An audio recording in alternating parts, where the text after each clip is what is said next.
भारत के वर्तमान राष्ट्रपति रामनाथ कोविंद का कार्यकाल 24 जुलाई को समाप्त हो रहा है। चुनाव आयोग ने 16वें राष्ट्रपति चुनाव की तारीखों की घोषणा कर दी है। भारत के नए राष्ट्रपति के लिए मतदान 18 जुलाई को होगा और परिणाम 21 जुलाई को घोषित किया जाएगा। राष्ट्रपति चुनाव की मतदान प्रक्रिया में कौन कौन भाग ले सकता है, ये जानना बहुत जरूरी है, क्योंकि इसके लिए एक विशेष प्रक्रिया निर्धारित की गई है। भारत के राष्ट्रपति का चुनाव एक निर्वाचक मंडल के सदस्यों द्वारा किया जाता है, जिसमें संसद के दोनों सदनों के सांसद और दिल्ली और पुडुचेरी सहित सभी राज्यों की विधानसभाओं के निर्वाचित सदस्य शामिल हैं। निर्वाचित सदस्य से स्पष्ट है कि संसद या विधानसभाओं के किसी भी सदन में नामित सदस्य और राज्यों की विधान परिषदों के सदस्य राष्ट्रपति चुनाव में मतदान नहीं कर सकते हैं। लोकसभा और राज्यसभा के मतदाता क्रमशः 543 और 233 हैं। इस तरह कुल मिलाकर 776 मतदाता हैं। इसके अलावा सभी राज्यों, दिल्ली और पुडुचेरी की विधानसभाओं के सदस्यों की संख्या 4033 है। इस तरह राष्ट्रपति के निर्वाचक मंडल में सदस्यों की कुल संख्या 4809 हो जाती है। यहाँ मतदाता का मूल्य और मतों की संख्या के मायने भी समझना अहम है। संसद सदस्यों और विधानसभा के सदस्यों के वोट का अलग अलग मूल्य होता है।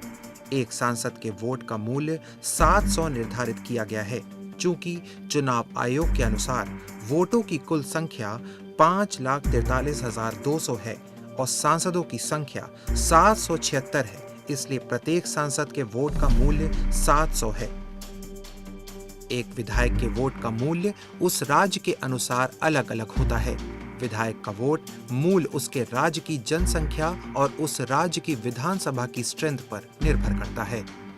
वर्तमान में उत्तर प्रदेश के विधायकों के पास उनके वोटों का उच्चतम मूल्य 208 है, जबकि सिक्किम के विधायकों के वोटों का मूल्य सबसे कम 7 है। चुनाव आयोग के द्वारा जारी किए गए आंकड़ों के अनुसार सांसदों के वोटों का कुल मूल्य 5,43,200 है, जबकि विधायकों के वोटों का कुल मूल्य 5,43,231 है। इस तरह कुल मिलाकर 10,86,431 वोट होते हैं। राज्यसभा चुनावों की तरह राष्ट्रपति चुनाव में भी एकल संक्रमणीय वोट की प्रणाली का पालन किया जाता है, जो कि आनुपातिक प्रतिनिधित्व के सिद्धांत पर आधारित होता है। एकल संक्रमणीय मत का सिद्धांत मतदाताओं को वीरता के क्रम में कितने भी उम्मीदवारों को चुनने की अनुमति देता है। उदाहरण के लिए, यदि 10 उम्मीदवार चुनाव लड़ रहे हैं, तो मतदाता अपनी पसंद के आधार पर उन्हें 1, 2, 3, 4 इत्यादि के रूप में भी चिन्हित कर सकते हैं। मतदान को प्रदान किए जाने वाले मतपत्र में किसी भी राजनीतिक दल का प्रतीक नहीं होता है। इस पर 2 कॉलम मौजूद होते हैं। पहले कॉलम में चुनाव लड़ने वाले उम्मीदवारों के नाम दिए होते हैं, जबकि दूसरे कॉलम में वरीयता क्रम दिया होता है। मतदाता उम्मीदवार के नाम के आगे दिए गए स्थान पर अपनी पसंद अंकित कर सकते हैं।